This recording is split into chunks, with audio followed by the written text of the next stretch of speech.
Duskclops has been on my bucket list for a Pokemon that I wanted to get shiny. The Pokemon is just so cool, and the shiny just turns it completely red, which makes it even cooler. For some reason this past Sunday, which depending on when this video gets uploaded was November 9th, I just woke up and I was like, alright, today I'm just going to start shiny hunting Duskull like all day, and we're not going to stop. I don't know. So I started the hunt on November 9th, and the hunt ended on November 9th, which was probably my fastest shiny hunt, especially in the Gen 3 games. Maybe not fastest shiny hunt ever, but definitely in the Gen 3 games. It took 1,025 encounters, and I was doing this in Pokemon Ruby because it's 100% encounter rate in Mount Pyre. I started the hunt at roughly 51 hours and 30 minutes in game, and I got the shiny at roughly 57 hours and 50 minutes, so it took about 6 hours and 20 minutes, something like that, which is really fast. But yeah, 1,025 encounters. So some things I had to do before we even started the hunt was I wanted to trade over some luxury balls. So, because I want to capture like shiny Pokemon in the luxury ball, which looks so cool, and it's kind of like a little bit of a flex, you know, because the luxury balls are a little bit more difficult to get in this game than other games. So actually I had to, all my luxury balls are in my Sapphire file because we're trying to get that shiny Rayquaza. And I didn't want to trade them from my Sapphire file to Ruby, so I just got more in Fire Red and I traded over 12 of them to Ruby. I figured that would be more than plenty. To help capture Duskull with the best odds, because you can't use False Swipe because it's a ghost Pokemon, I had a Linoon with Odor Sleuth, so I can use that move and then switch into a Marowak to use False Swipe. And then on my Sapphire file, I had some Swablu that had Sing as a move, so I could also use that to put Duskull to sleep, so then we could have even higher odds of capturing it and not wasting as many luxury balls. I also went to get the White Flute just east of Fall Arbor Town. The White Flute is going to help you increase your encounter rate. So I had to run around the Ash, get all that soot or whatever, and then trade that Ash for the White Flute. But in Mount Pyre 2, the place I was walking around in, you can only walk, so it's not that fast, but the White Flute is going to help with that. As for the actual like hunt itself, I mean, I was just walking back and forth. There wasn't like too much to it, you know. The encounters went by pretty fast though. I was kind of surprised. So yeah, I want to do like, it's just some quick math. Well, 6 hours, what is it, 6 hours and 20 minutes is about 6.33 hours, 6 1/3 hours, something like that. So 1,025 resets over 6.3 hours is 163 approximately encounters per hour, which is pretty good actually. It's crazy because like it's so much faster just trying to go in the wild. Like so the last shiny I got before this was shiny Yanma in Heart Gold. What did I say? Every 10 minutes, maybe 6 encounters, just because you have to hatch the egg and everything, or 5 encounters per like 10 minutes. Yeah, and an egg hatch every 2 minutes. So much slower. It's just so weird how these probabilities or whatever work, because I'm still shiny hunting some Pokemon in Heart Gold, and I decided to shiny hunt this Duskull because that hunt is taking so long in Heart Gold. So I'm at like over 8,000 encounters in the Heart Gold Pokemon I'm hunting for, and I just figured let's just go hunt something else to, you know, break up the monotony. And then this thing pops up. Yeah, it was so cool when it popped up on the screen. Such a cool shiny. I love the red. Anyway, kind of getting into the Pokemon itself, there were some names I was considering. The two I narrowed it down to were Iron Shade and Spectre. They just sound cool. There isn't really, I think, too much just lore behind those words other than they just sound really cool. And we did level this up all on a stream, and another trainer, Beaveries, he gave a good nickname, Blood Curse, because we'll get into the moves we might be using on this Pokemon soon, but Blood Curse was a very good name that I was considering. But I think I ultimately went with Spectre because that was my go-to name from originally. It just sounds so cool and like menacing. But Blood Curse was a very close second pick. I did end up getting it in 1 luxury ball, which was nice. It was a pretty simple catch. I kind of just did the strategy I mentioned in the beginning. False Swipe, Sing, 1 luxury ball was pretty good. So for the nature, it's quirky nature, so it doesn't do anything. So I'm not happy or sad about that. I'm probably more happy. I'd rather it be a neutral nature than something, you know, negative. As for the perfect IVs, there are none. However, the IVs, we're looking at 30 in HP, 30 in HP, that's crazy. 2 in attack, doesn't matter, we're not even using attack. 8 in defense, alright, that's low. 5 in special attack, doesn't matter. 28 in special defense, that's pretty spicy. And 19 in speed, honestly doesn't really matter. Because this Pokemon is just going to be like a tanky brick. The attack, defense don't matter. The speed, it's already super slow. There's nothing going to influence this thing's speed anyway. But the fact that 2 out of the 3 IVs that we really, or the 2 out of 3 stats that we really want, 2 of those are like at the max. When I first put the IVs into the calculator at whatever level I caught it at, it said it was 30 or 31 in HP. And I was like, oh my gosh, if we get a perfect HP IV on Duskclops, that'd be so, or the shiny Duskclops, that'd be so cool. I'm definitely not bummed it's 30, like that's still so high, I'm very thankful. And the fact that the special defense is 28, I do wish the defense was a little bit better, obviously, but I'm not going to complain at all. So this is like such a perfect Pokemon. Relatively, no. For the EVs, I didn't run any calcs or anything. I did full HP and then a split between defense and special defense. I just think it makes sense. It absolutely needs the HP because the HP is just low. Like the raw or the base stat of that. Its defense and special defense are quite high for the base stat. I probably could have done something where I could compensate for the low IV and put more EVs in that to kind of balance it off, but I didn't really care that much, to be honest. I just did it nice. Just split it right down the middle, called it a day. So once we did capture, I did bring it over to Fire Red, did all the training over there, gave it some vitamins, stuff like that. Did the HP EVs first, and did that just west of Lavender Town where the double battle is. It's so easy. And then I went just south of Pallet Town for the defense and special defense EVs. Tentacle in Surf helps with that, and then the Tangle in the Grass helps with the defense. Pretty good spot. For the level grinding, I just went back to the Savalt Canyon and just battled those ace trainers there. Maybe whatever the good trainers are. I technically don't even need to like train here anymore, but it's kind of just a habit. And I mean, Skarmory and Onix still exist there, so it would be nice to get those shinies as well. But I mean, we got the shiny Larvitar, and I think it'd be very unlikely to ever see another one there, but maybe, you never know. But it's just, I think it's just overall a good spot to train for EXP. I did do pretty much from level like 35 to 100, did all of that level grinding during a stream. It took place on November 10th, because we were simultaneously getting resets for Rayquaza. I forgot exactly how long the whole level grinding took, but it was probably 5 or 6 hours to get Duskull from 35 to Duskclops to then 100. And I did use rare candies in the last 5 levels. Overall though, like I'm pretty baffled that I was able to start a shiny hunt in a Gen 3 game on a Pokemon I really liked, and then to get it that same day. Like, and I guess when the day started, I was like, that's my goal today. Like let's get this shiny. But like that can't really be a goal to get a shiny in a certain day, obviously, because it's just, you can't influence that probability really, but you can get the encounters in. So I kind of had that game in my hand all day, and when I really look at it, it took me like a little over 6 hours. I feel like I had my game in my hand a lot longer than that, but it took about 6 hours. So some plans for this Pokemon, I definitely want to run it in the Battle Tower and Battle Dome. Probably going to try the Battle Tower first. Here are some, I'm going to go through all the items and moves I'm considering, as well as potential teams of Pokemon. And I just, before I recorded this video, I was testing out some things in the Frontier as well.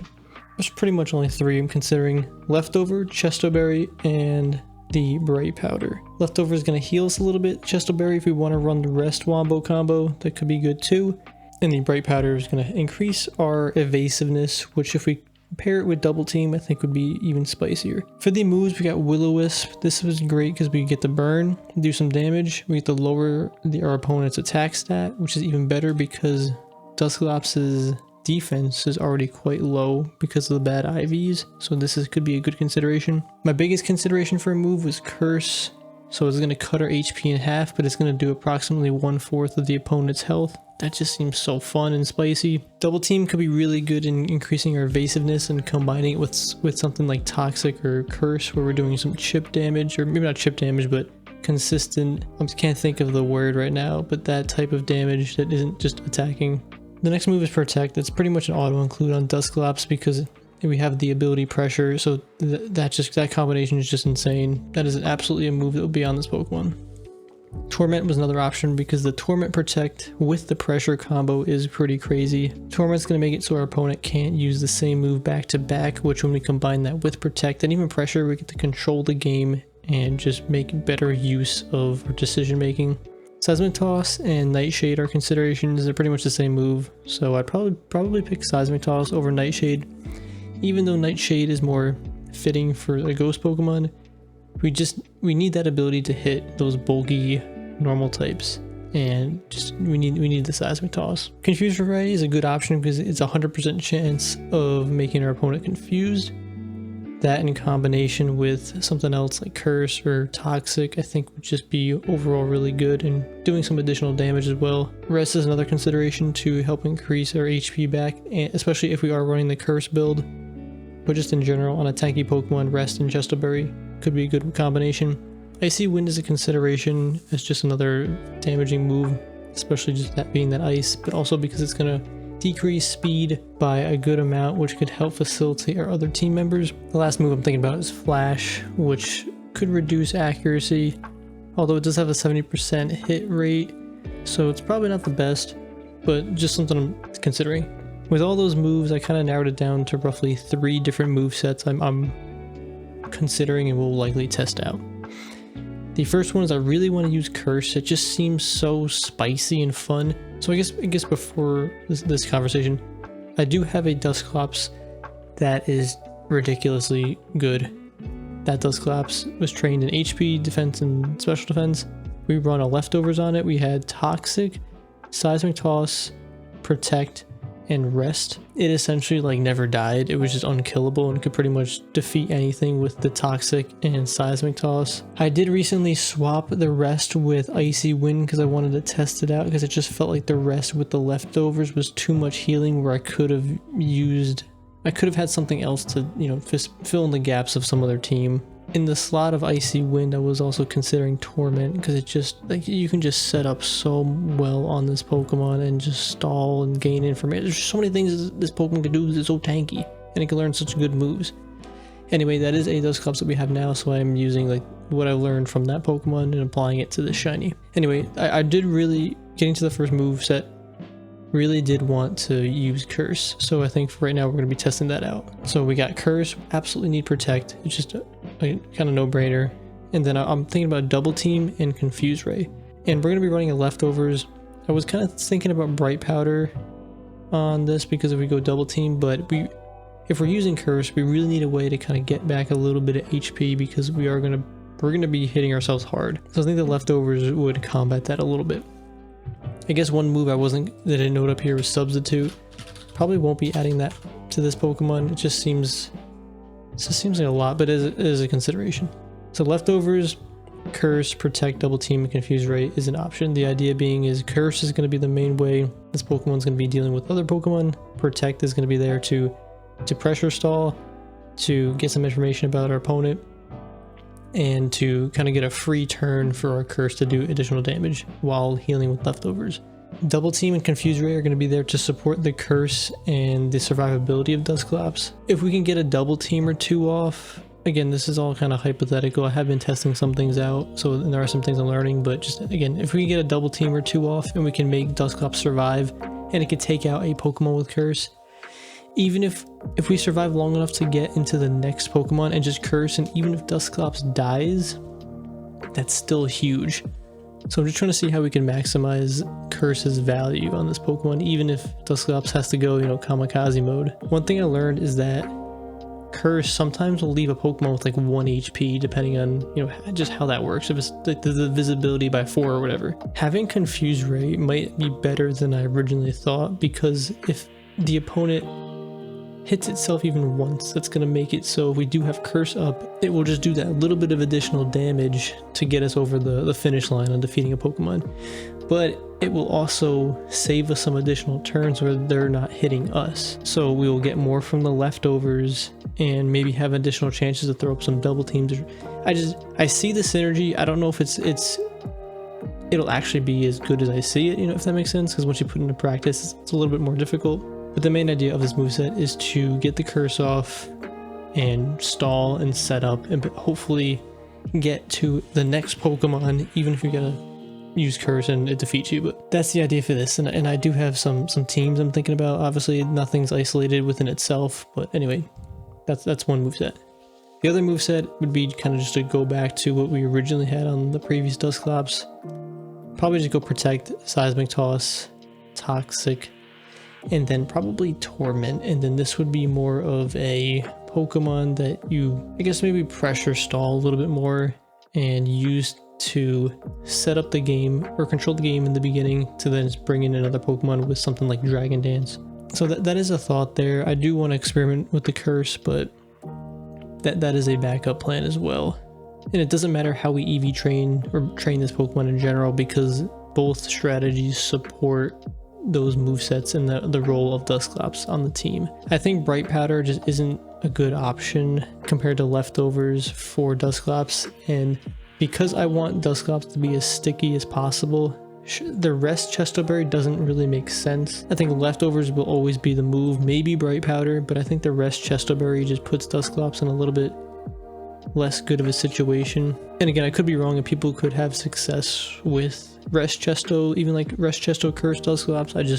I'm having a hard time visualizing it, if that makes sense. I think I mentioned that I had one other moveset too, but now I'm looking at it, I don't see what I was thinking of. So putting Duskclops on a team, there are two things I'm thinking about. Either Duskclops starts off the game and you're using it again to control the other Pokemon that are coming in, or Duskclops is going to be like that second member of the team that's going to come in. We're just talking Battle Tower. It's going to be the second member of the team that's going to come in and try and set up that curse, maybe some double teams, and just be really annoying.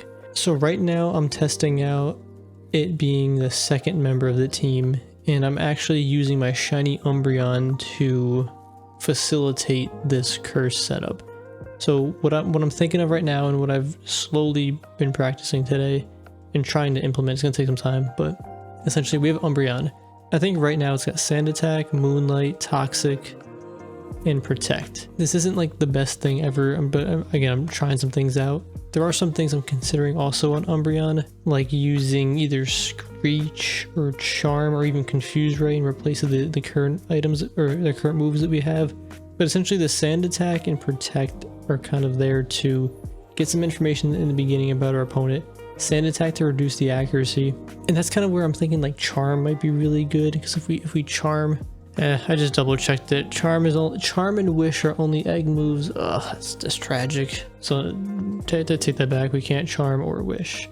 But the idea behind this Pokemon is, can we set up some sort of status inflicting things, or not a status, but some sort of things like a cripple our opponent, so when we do bring Duskclops in, it's gonna have more success at setting up the curse, maybe a double team and surviving, to then maybe you even use curse again, and then the third Pokemon is going to kind of be supporting some of the things that lacks, probably just a more damage dealer. Umbreon might not be the best Pokemon in this slot, there's probably other things, but I got a cool shiny one and it can learn Sand Attack, so Sand Attack and I think Confuse Ray should probably be the move on this. But also I'm adding the Toxic and Protect on Umbreon as a way to additional win condition with the Toxic for most Pokemon, but then also the Protect in case we do get a curse off and we just need another way of stalling. Send out the Umbreon, Protect, and deal that additional damage just from the curse being activated. I was also thinking of running the Duskclops with Tyranitar, because Tyranitar does have that Sandstream ability, and sometimes there have been, again, situations where Duskclops does leave the Pokemon with 1 HP, or essentially 1 HP, so then that additional damage from the Sandstream would be able to finish off some of those Pokemon, again, assuming the Sandstream is effective against them, but that is also a consideration. And I guess even something like Hail could be good too, but just the fact that we have shiny Tyranitar and has Sandstream, I think would be really beneficial on this team. It would also hurt Duskclops' leftovers, so it is something to consider. We will have to manage though when Tyranitar comes out, if we do decide to use that on the team, because it can be kind of detrimental with Duskclops and the leftovers, so just dealing a lot of damage to itself. And kind of getting back to the build, leftovers on Duskclops with Curse, Protect, Double Team, and then I'm thinking, I got Confuse Ray right now, I want to try it out. But Seismic Toss could be replaced with Confuse Ray. And the idea behind Seismic Toss is like I think we need something else just to deal damage. And I do like Confuse Ray, but it's not 100%, or it's not 100% chance that the opponent will hit itself, so I don't know. We definitely need something, but I do like the Confuse Ray and I want to test it out while we have it on the Pokemon. But yeah, I'm very thankful and excited that I got Duskclops in one day of grinding. That was a big surprise. Definitely check out some of the videos on the channel because we got a whole bunch of other shinies and Battle Frontier content for the Gen 3 and pretty soon in the Gen 4 games. And very shortly in the near future, we will be using this Duskclops on a Battle Frontier team